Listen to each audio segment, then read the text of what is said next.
Hello दोस्तों, मेरा नाम है धीरेन्द्र। आज की वीडियो में जो बात करने वाले हैं, प्रोडक्ट डिजाइन के ऊपर बात करने वाले हैं आज की वीडियो में कि प्रोडक्ट डिजाइन इंटरनेशनल मार्केटिंग में क्या होता है। इससे पहले कि अगर आपने इससे रिलेटेड और वीडियोस नहीं देखी है तो डिस्क्रिप्शन में आपको बाकी वीडियोस का लिंक भी मिल जाएगा। आप जाके वो वीडियोस देख सकते हो। इस वीडियो के नोट्स आपको डिस्क्रिप्शन में मिल जाएंगे। चलिए शुरू करते हैं। तो पहले हम जरा बात कर लेते हैं कि प्रोडक्ट डिजाइन आखिरकार होता क्या है। तो जैसे कि यहाँ पर आपको दिख सकता है कि प्रोडक्ट डिजाइन क्या है। प्रोडक्ट डिजाइन का मतलब यह है कि प्रोडक्ट को बनाने के लिए क्या डिजाइन करना है, यानी कि प्रोसेस ऑफ इमेजिनिंग, यानी कि सोचना कि प्रोडक्ट बनाना कैसे होना चाहिए, प्रोडक्ट क्रिएट करना, इटरेटिंग प्रोडक्ट्स, ठीक है, दैट सोल्व यूजर्स प्रॉब्लम और address specific needs in a given market. तो मतलब कि प्रोडक्ट डिजाइन का मतलब क्या है कि प्रोडक्ट को बनाने के लिए उससे पहले का काम करना, उसको प्रोडक्ट को सोचना कि क्या है, कैसे होना चाहिए प्रोडक्ट, दिखने में कैसे होना चाहिए, ताकि वो यूजर की प्रॉब्लम को सॉल्व कर सके। So the key to successful product design is an understanding of end user customer, कि जो हमारा एंड यूजर कस्टमर है वो कैसा प्रोडक्ट चाहता है, उसके हिसाब से प्रोडक्ट डिजाइन बनाना जरूरी है। यानी कि जो प्रोडक्ट आखिरकार यूज करेगा उसके लिए उसके हिसाब से सोचना। So product designers attempt to solve the real problem for real people by using both empathy and knowledge of their prospective customers. तो बेसिकली हमें कस्टमर की एम्पैथी, यानी कि कस्टमर का दर्द क्या है वो समझना पड़ेगा।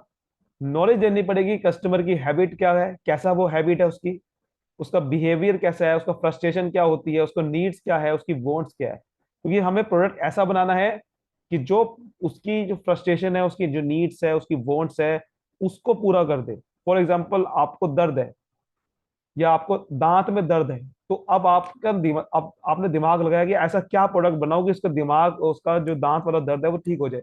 तो आपने क्या बना दिया, सेंसोडाइन बना दिया। आपको झंझनाहट है, सेंसोडाइन बना दिया। आपको आपको पेस्ट बना दी दांत की दर्द के लिए। ये चीज होती है प्रोडक्ट डिजाइन।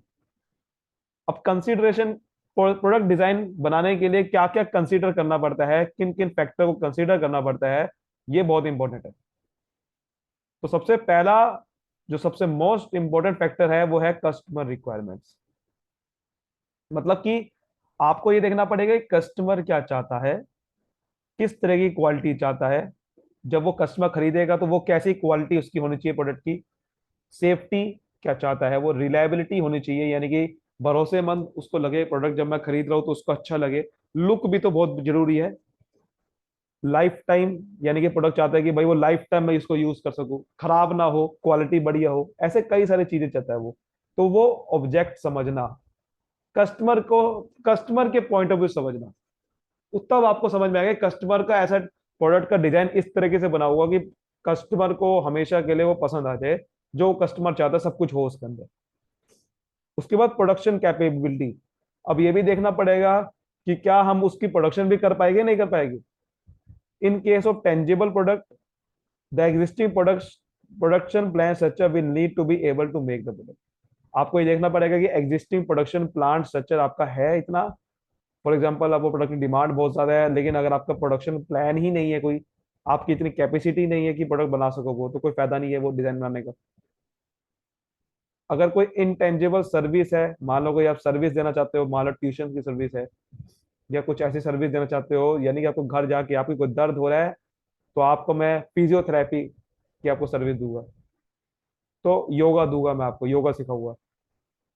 उस केस में existing infrastructure will need to be able to make them happen. यानी कि उसमें आपका कैपिटल इन्वेस्टमेंट चाहिए, कि पैसा कितना लगेगा इंटेंजिबल सर्विस देने में, उस समय आपको ये चाहिए, ठीक है। तो कस्टमर की रिक्वायरमेंट को समझना पड़ेगा।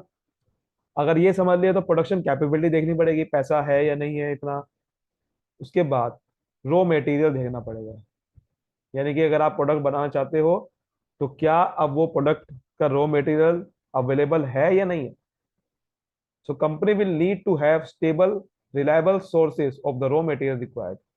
एक सही तरीके से रॉ मटेरियल मिलना चाहिए रिलायबल सोर्स से, ताकि ऐसा ना हो कि अगर मैं रॉ मटेरियल लेना चाहता हूँ और सामने वाला पार्टी रॉ मटेरियल कभी दे रही है कभी नहीं दे रही है, तो ये गड़बड़ हो जाएगी। और रॉ मटेरियल की क्वालिटी भी बहुत जरूरी है, सही सप्लायर से देना पड़ेगा। कॉस्ट, फिर कॉस्ट और प्राइस देखना पड़ता है।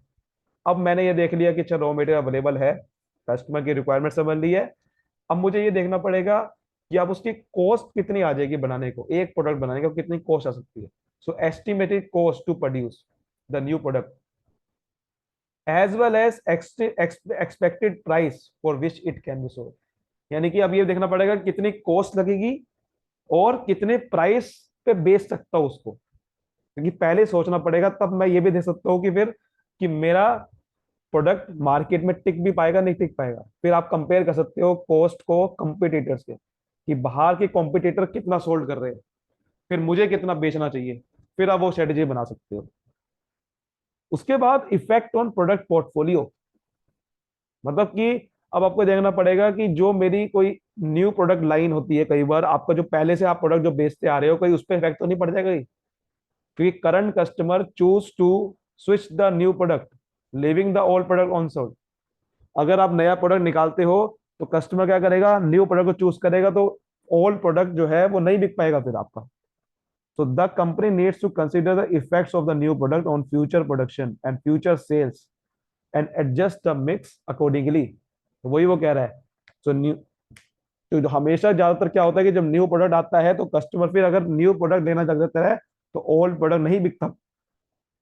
तो कंपनी को बहुत सोच समझ के देखना पड़ेगा कि न्यू प्रोडक्ट का इफेक्ट क्या होगा फ्यूचर की प्रोडक्शन में, फ्यूचर की सेल्स पे, और एडजस्ट करना पड़ेगा इस तरीके से ताकि मेरा ओल्ड प्रोडक्ट भी बिकता रहे, न्यू प्रोडक्ट बिकता रहे।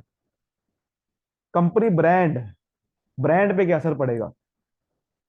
तो बिजनेस जो है वो बहुत टाइम लगाता है, बहुत ज्यादा टाइम लगता है बिजनेस को, एक कंपनी को कस्टमर के माइंड में जगह बनाने के लिए। ठीक है, तो कस्टमर की जगह एक बार बन जाती है तो उस समय फिर नए प्रोडक्ट का लाना और नए प्रोडक्ट को चूज करवाना कस्टमर से आसानी होती है।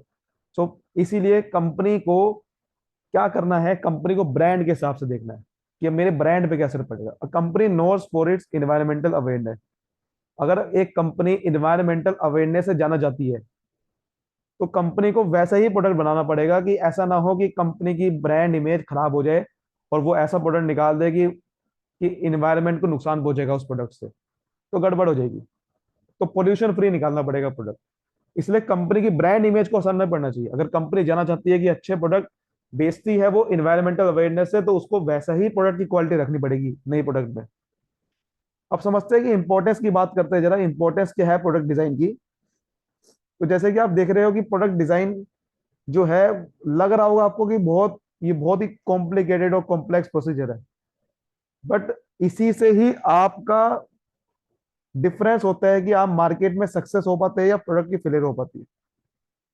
So business owner may be tempted to streamline to get a product on the market quickly. तो इसलिए एक गुड प्रोडक्ट डिजाइन डिफरेंस पैदा करता है मार्केट सक्सेस और प्रोडक्ट फेलियर को। तो इसलिए अगर प्रोडक्ट डिजाइन नहीं करेंगे तो मार्केट में अगर सीधा हमने प्रोडक्ट उतार दिया तो फेल हो सकता है वो। इसीलिए प्रोडक्ट डिजाइन करना बहुत जरूरी है अगर आप प्रोडक्ट फेलियर बन जाते हो। एक प्रोडक्ट डिजाइन इनोवेटिव भी होना चाहिए, यूजफुल भी होता है, और बेनिफिट्स ओवरस्टेट नहीं होने चाहिए। यानी कि एक अच्छा प्रोडक्ट डिजाइन वैसा होता है कि वो नया कोई चीज लाए हम उससे और कस्टमर को फायदा दे। ठीक है, यूजफुल हो एक एवरेज कस्टमर के लिए भी। तो प्रोडक्ट डिजाइन से हम क्या करते हैं, कुछ नया ला पाते हैं प्रोडक्ट में। उसके बाद रिसर्च हो पाती है। हम research department might able to suggest 10 new idea for products, but if this idea don't focus on product functional they would not become good products. तो वही लिखा हुआ है कि रिसर्च डिपार्टमेंट जो है वो काफी ज्यादा फोकस करता है नए नए आइडिया पे लेने के लिए, नए नए आइडिया देता है वो, लेकिन वो अगर आइडिया फंक्शनल नहीं हो गए, कस्टमर नहीं चाहता, तो वो गुड प्रोडक्ट नहीं बनेंगे। तो इसलिए not all innovation become new product, the focus needs to be on the customer needs and wants. तो इसलिए कस्टमर नीड और वांट पे अगर हम फोकस करते हैं तो अच्छा प्रोडक्ट डिजाइन निकल पाता है, वरना अगर नहीं करेगा तो नहीं निकल पाएगा। तो ये चीज थी, आई होप ये सब चीजें अच्छे से आपको समझ में आई होगी। उम्मीद करता हूँ प्रोडक्ट डिजाइन का पूरा कॉन्सेप्ट वो क्लियर होगा। आज की वीडियो के लिए इतना ही, तब तक के लिए मिलते हैं अगली वीडियो में। Bye bye and thank you so much, all the best.